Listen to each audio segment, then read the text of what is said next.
I am the daughter of legendary comedian Don Knotts. I look so much like my dad, maybe not now, but what about if I do this?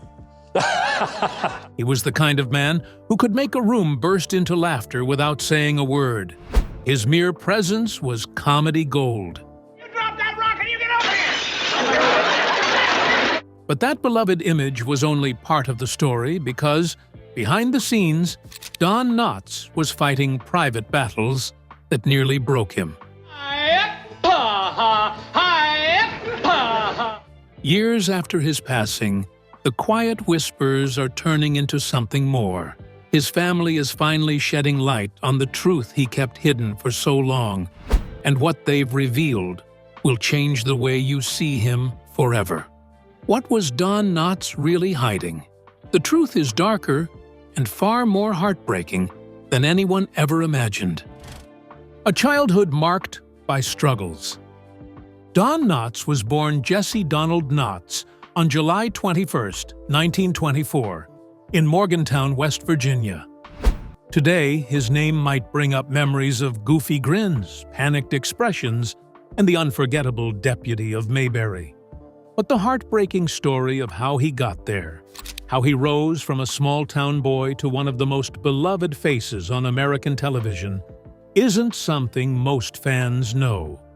Don's childhood wasn't filled with laughter. In fact, it was defined by instability, silence, and survival.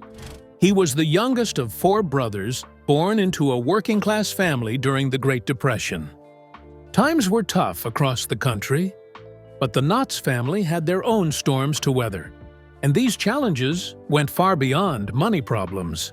His father, William Jesse Knotts, had serious mental health issues that are currently recognized as schizophrenia. However, back then, no one really had the words or the tools to deal with it. To make matters worse, his father relied heavily on alcohol. Don's home wasn't a safe or predictable place, and his father's episodes could be terrifying. In one instance, his father reportedly had a mental breakdown that almost led to a physical altercation. That kind of trauma doesn't fade away easily. It shaped the way Don saw the world, and it stayed with him even after he became famous. Unfortunately, when Don was just 13, his father passed away. Most kids that age are barely figuring out who they are, but Don was already learning how to take care of himself emotionally, how to keep quiet, and how to stay out of the way. But the pain didn't end there because, a few years later, one of his older brothers passed away, adding another layer of grief and loss to an already difficult young life. But somewhere in the middle of all that sadness, Don found something that helped him cope. Performance. He wasn't the loudest kid in the room, but he was clever, and he had this way of making people laugh without trying too hard. He started out with ventriloquism, and he built a dummy named Danny. He practiced routines with this dummy, and what started out as a quiet hobby gave Don control in a world that often felt out of his hands.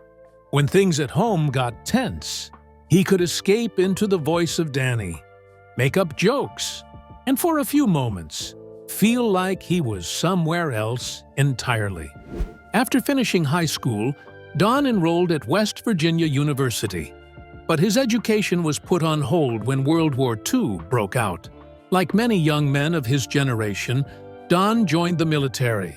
But instead of heading into battle with a rifle, he joined the United States Army's Special Services, the division responsible for troop entertainment.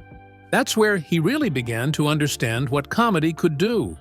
Don toured military bases in the Pacific, performing for soldiers who badly needed something to laugh about. And, yes, he brought Danny with him. His routines were filled with funny voices, quick jokes, and lighthearted banter.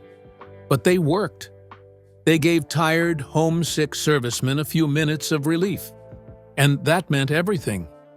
By the end of his time in the Army, Don had changed. The ventriloquist dummy that had once been his safety net no longer felt necessary.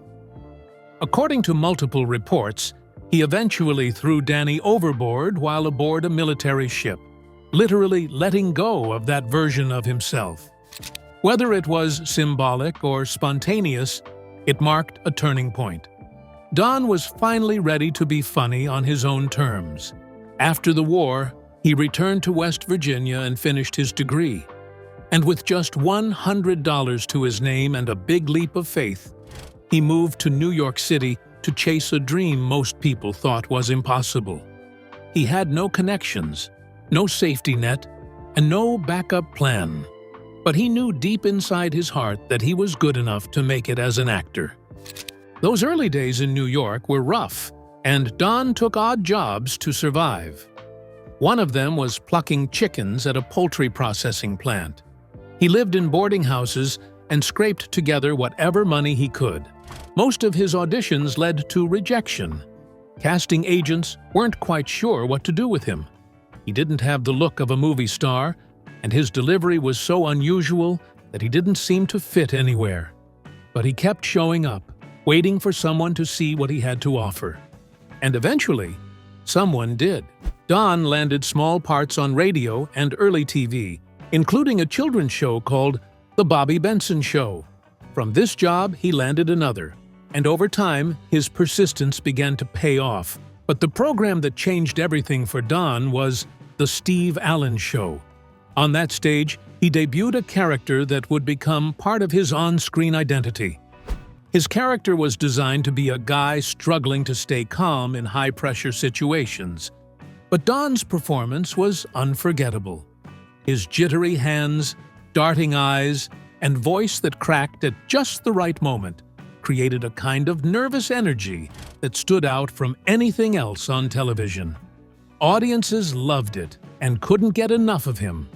His performance eventually caught the attention of Andy Griffith, the man who would change his life forever. Don and Andy had worked together briefly on Broadway, but it was Andy who saw something more in Don.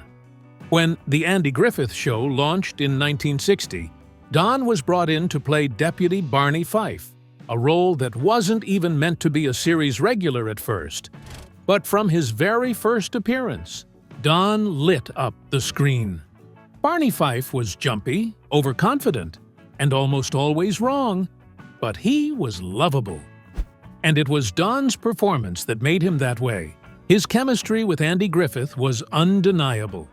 The scenes between them felt real, like two friends who genuinely cared for each other. And this dynamic became the heart of the show. Over the next 5 years, Don turned Barney Fife into one of the most iconic characters in television history. He won 5 Emmy Awards for the role, and this made it clear that he wasn't just a funny guy. He was a force in comedy. Millions of viewers tuned in every week just to see what mess Barney would get himself into next. And Don delivered every time.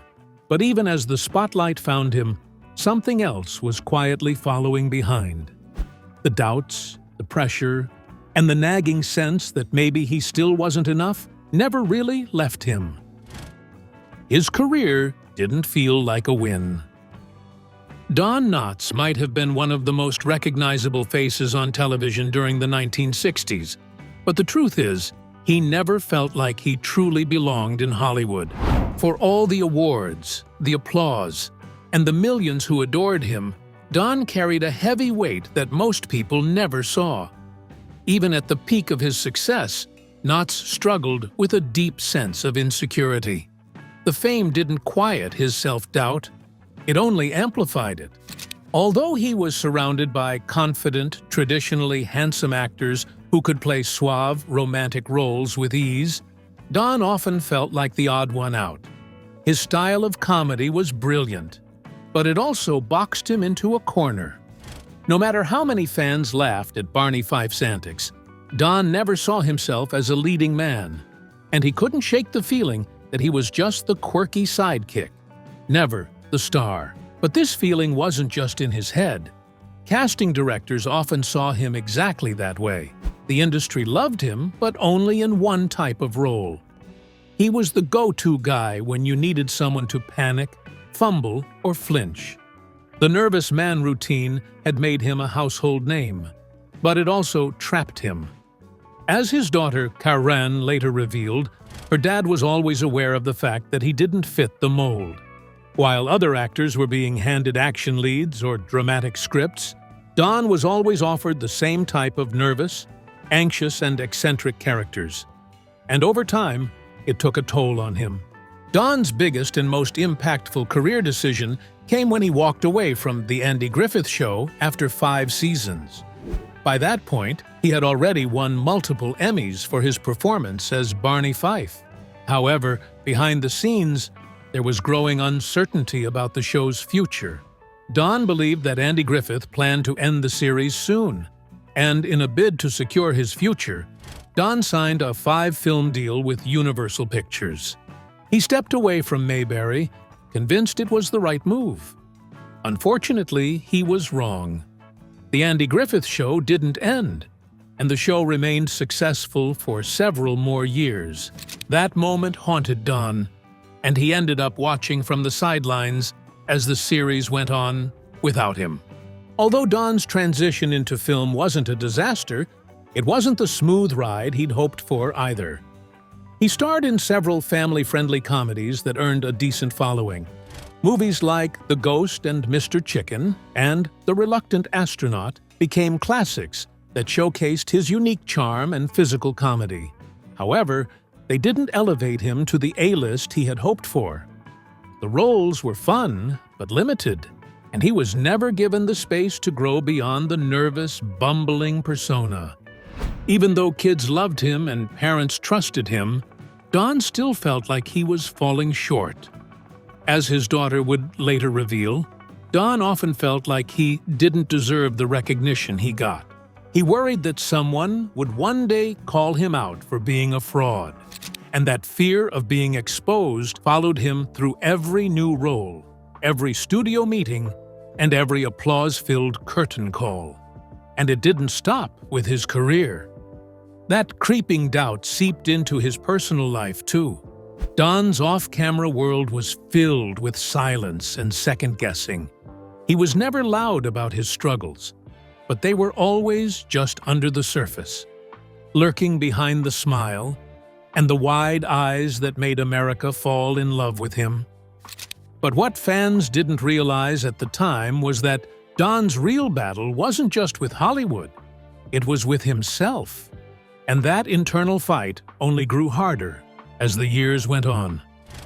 The anxiety and mental struggles the cameras hid.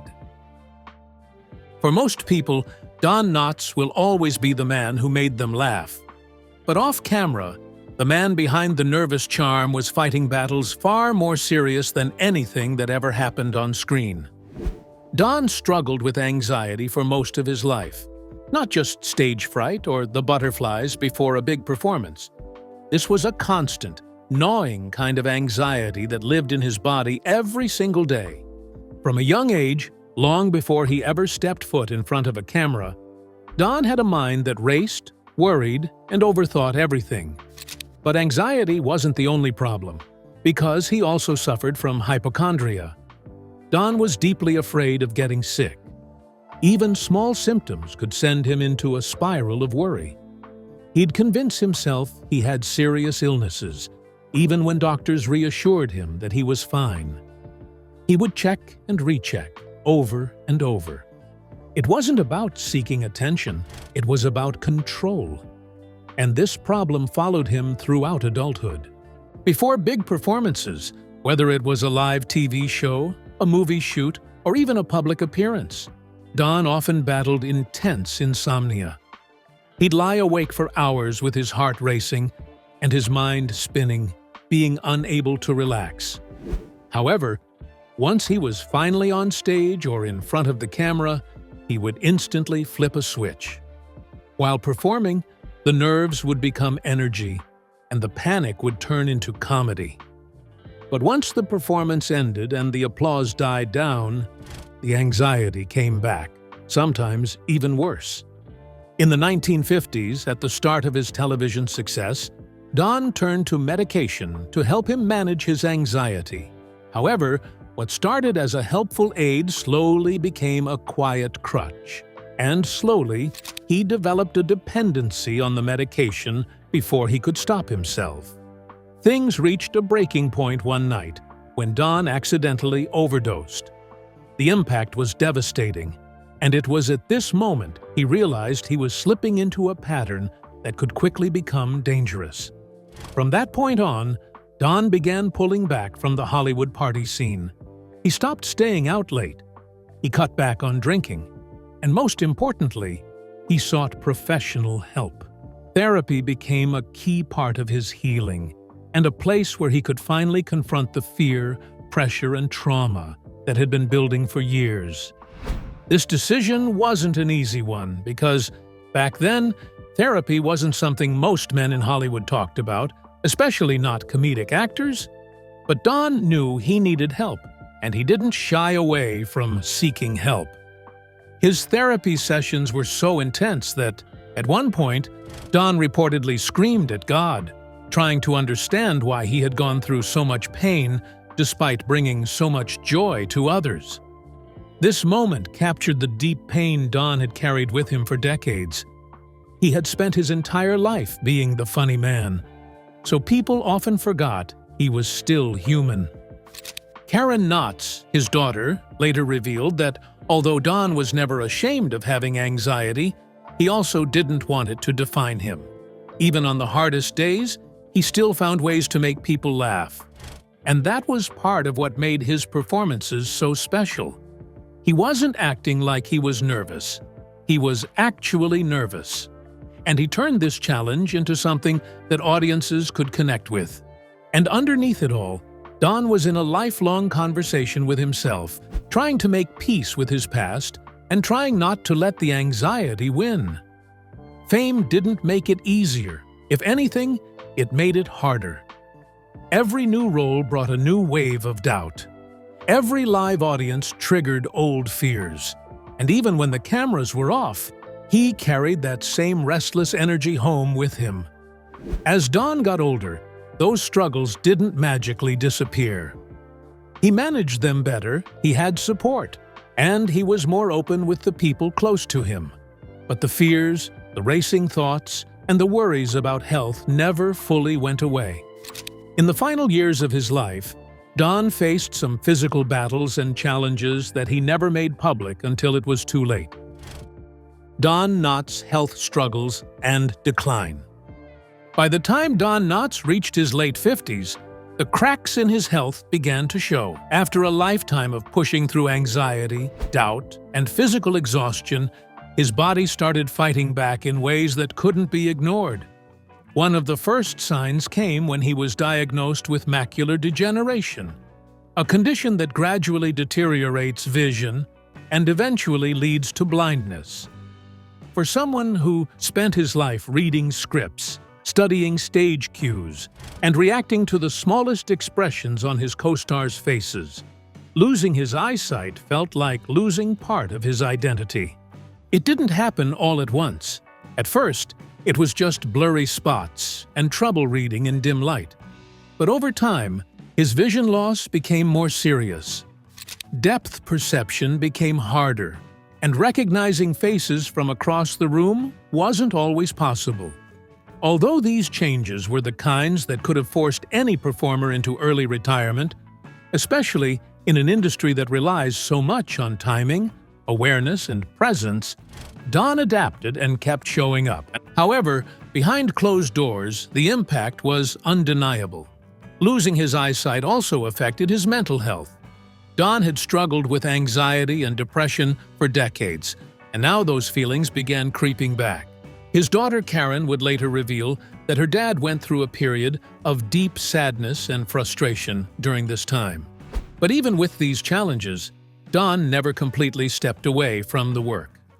As his vision declined, he shifted toward roles that didn't require him to be physically present on set. Voice acting became a new outlet. He lent his voice to projects like Chicken Little and Air Buddies, bringing life to animated characters with the same charm and nervous energy that made him famous. It was a different kind of performance, and it gave him the opportunity to keep creating while adjusting to his new reality. He may not have been seen on screen, but audiences still heard that familiar voice and felt the warmth behind it.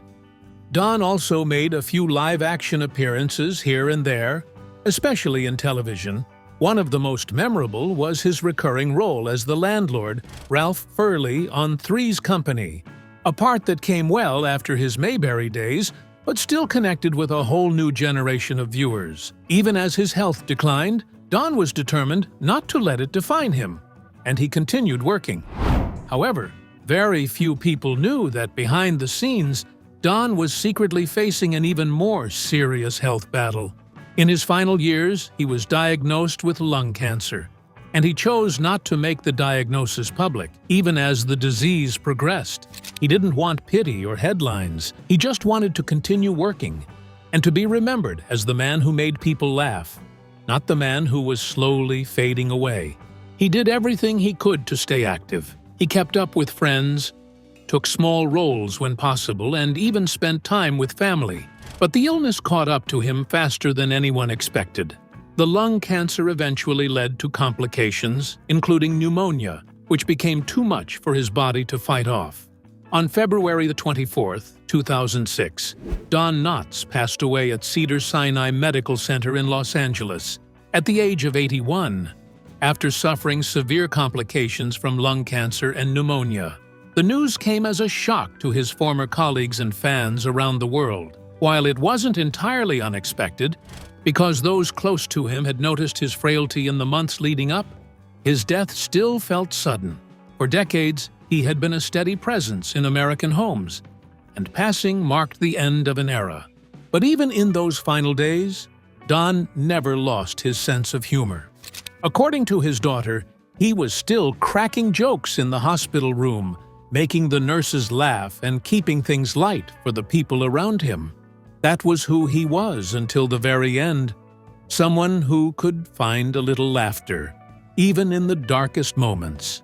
But that wasn't the only surprising detail she revealed, because, in the years after his death, Don's daughter, Karen Knotts, stepped forward to tell the parts of her father's story that the public had never heard.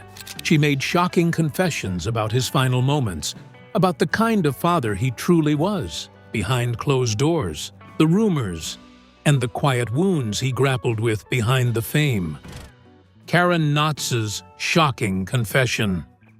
While the world saw Don Knotts as the jittery deputy who never quite had his act together, the man behind the camera was far more complex, and no one understood that better than his daughter, Karen Knotts. Karen wasn't just his daughter, she was his confidant, his caretaker in his later years, and the one person who truly saw both sides of him, the public clown and the private soul. After Don passed in 2006, she carried the weight of his legacy carefully and respectfully. But eventually, she felt it was time to share the truth. It's not just about the actor, but about the human being behind the smile. Years after his death, Karen released a memoir titled Tied Up in Knots: My Dad and Me. This book was a loving, detailed, and deeply personal tribute to the father she adored, but it didn't hold back. Instead, it pulled back the curtain on the personal life of a man so many had turned into a legend. In an interview, she once said, "My dad has become mythologized to some extent, which means that people love to imagine his life. And sometimes things get repeated so often that you're not sure what's true and what isn't." In her book and countless interviews since, Karen has painted a picture of Don Knotts that is equal parts inspiring and heartbreaking. She revealed how, even during his final days in the hospital, her father couldn't resist delivering punchlines. His body was failing, but that spark and instinct to make someone laugh was still burning. Karen confessed that to date, she still has one regret about her father's final moments on Earth. She revealed that, towards the end, while sitting in his hospital room, Don said something so funny that she had to leave the room to laugh. However, she soon realized that she had made a mistake. Reminiscing on that moment, she said, "He was literally dying, but he did something or said something that caused my stepmother and me to go into fits of laughter, which is why I ran out."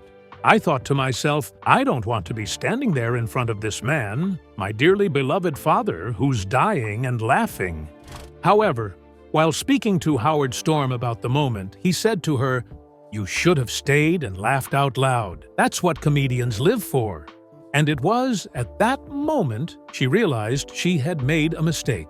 That moment haunted her because it reminded her of how much comedy was a part of who Don was, not just for the world, but for himself. It was his shield, his outlet, and his way of processing life. Karen has spoken candidly about her father's lifelong struggles with anxiety, depression, and even imposter syndrome, something many might not associate with a 5-time Emmy winner. Despite his fame and the accolades, Don never fully believed he belonged. He constantly second-guessed himself, even after audiences across the country had fallen in love with him. On the stage or on screen, Don could be in control. He could take his nervous energy and spin it into gold or weaponize his anxiety in the most brilliant way possible. But at home, he was nothing like the zany characters he played. Karen described him as gentle, thoughtful, and at times, incredibly serious. Karen also revealed that therapy was a vital part of her father's life. He didn't just sweep his demons under the rug, he faced them.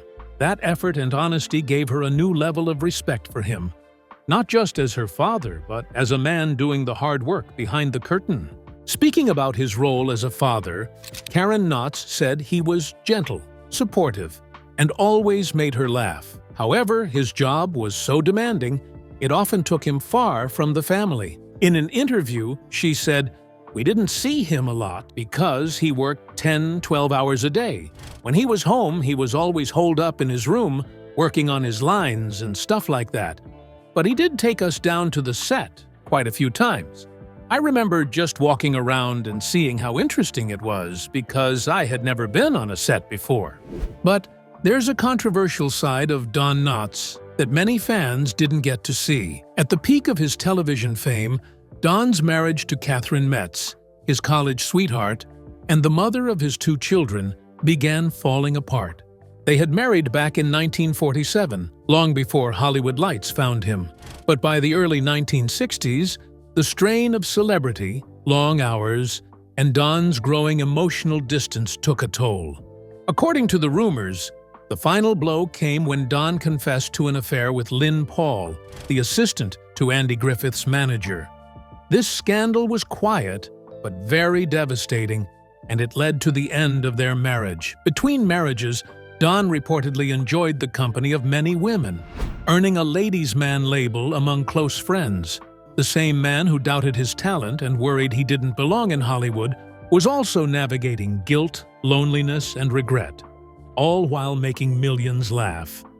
Karen Knotts, the person who knew him best, didn't just share memories. She preserved his legacy with clarity and compassion. She didn't just say he was great, she explained why he was great, and more importantly, how he stayed great despite the pain. Karen gave us the version of Don that fans never got to see, the man who wrestled with fear, but never let it steal his gift.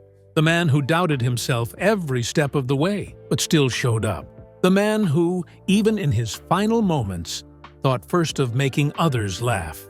And perhaps that's the most fitting tribute of all. Don Knotts made us laugh, even as he battled demons we couldn't see. And thanks to his daughter, we now see him more clearly than ever. Were you a fan of Don Knotts? Drop your answers in the comment section below. If you enjoyed this video, don't forget to click on the next video on your screen, like this video, and subscribe to our channel for more updates.